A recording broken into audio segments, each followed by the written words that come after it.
तर मंडळी, आज मी तुमच्यासाठी अशी एक रेसिपी आणली आहे की जी लहानांपासून मोठ्यांपर्यंत खाल्ली गेली तरी त्याचे बेनिफिट्स आपल्याला 100% मिळणार. तर मी इथे आज करते आहे आमच्या कोकणात केला जाणारा ओव्याचा चून. तर त्याचं साहित्य दाखवते मी तुम्हाला आता.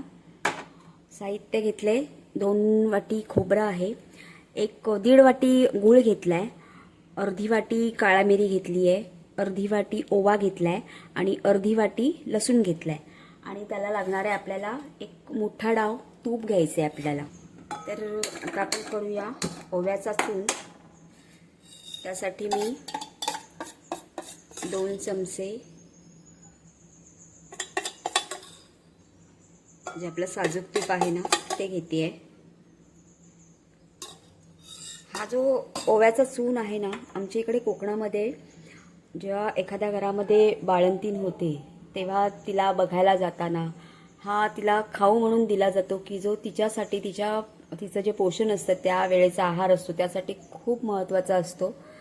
म्हणून हा तिला आम्ही खाऊ म्हणून देतो. तर म्हटलं आज हा जो पदार्थ आहे तो आपल्याबरोबर शेअर करावा.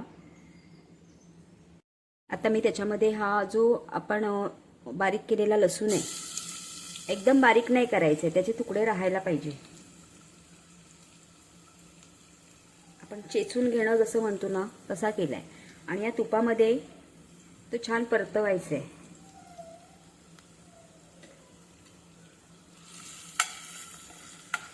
गॅसची फ्लेम आहे ती मी मंदच ठेवलेली आहे. हा मोठ्या फ्लेमवर करायचाच नाहीये. हे बघा, ह्या लसणाचा जो रंग आहे ना तो थोडासा तांबूस झालाय. एवढाच आपल्याला तांबूस करायचा आहे हा. कारण अजून जर का आपण त्याचा रंग कलर चेंज केला तर त्याची टेस्ट वेगळी येऊ शकते. आता आपण त्याच्यात टाकतोय ही काळा मिरी होती ना ती मी थोडीशी गरम करून मिक्सरला बारीक केली.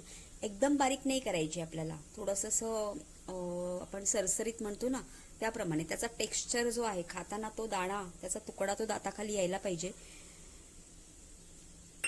हे आता आपल्याला पुन्हा ह्याच्यामध्ये परतवायचे. आता ह्याच्यामध्ये जे काही पदार्थ येणार आहेत ना ते आपल्या शरीरासाठी खूप महत्त्वाचे आहेत, जेणेकरून खूप जण हा पदार्थ जो आहे ना हिवाळ्यात खातात. आता पावसाळा आहे आणि ऑलवेज पोटाचे जे विकार असतात, पोटाला गॅस पकडणं वगैरे, तर त्यावेळी सुद्धा हे खाल्लं तर खूप फायदेशीर ठरतं. आता काळा मिरी जी आहे ती मी याच्यात परतवून घेतली आहे थोडीशी. आता जाणार आहे याच्यात 2 वाटी जे आपलं खोबरं होतं, ओलं खोबरं, हां ते.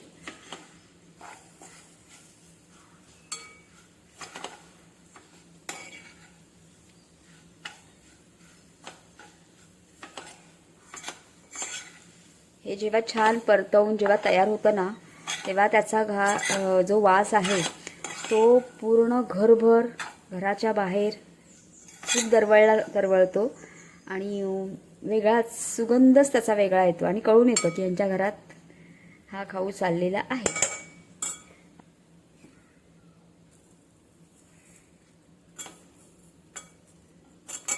मी गुळाचे तुकडेच टाकलेत कारण हा एवढा तरसवला जातो ना की तेवढ्या वेळेत तो गूळ मेल्ट होतो. आणि आता या सगळ्यांचा जो मेन पार्ट आहे ओव्याचा चून म्हटला जातो ना, तो सुद्धा आपण आता इथे टाकतोय. आणि आता हे सगळं मिश्रण आपल्याला 10 ते 15 मिनिटं छान परतवत राहायचे.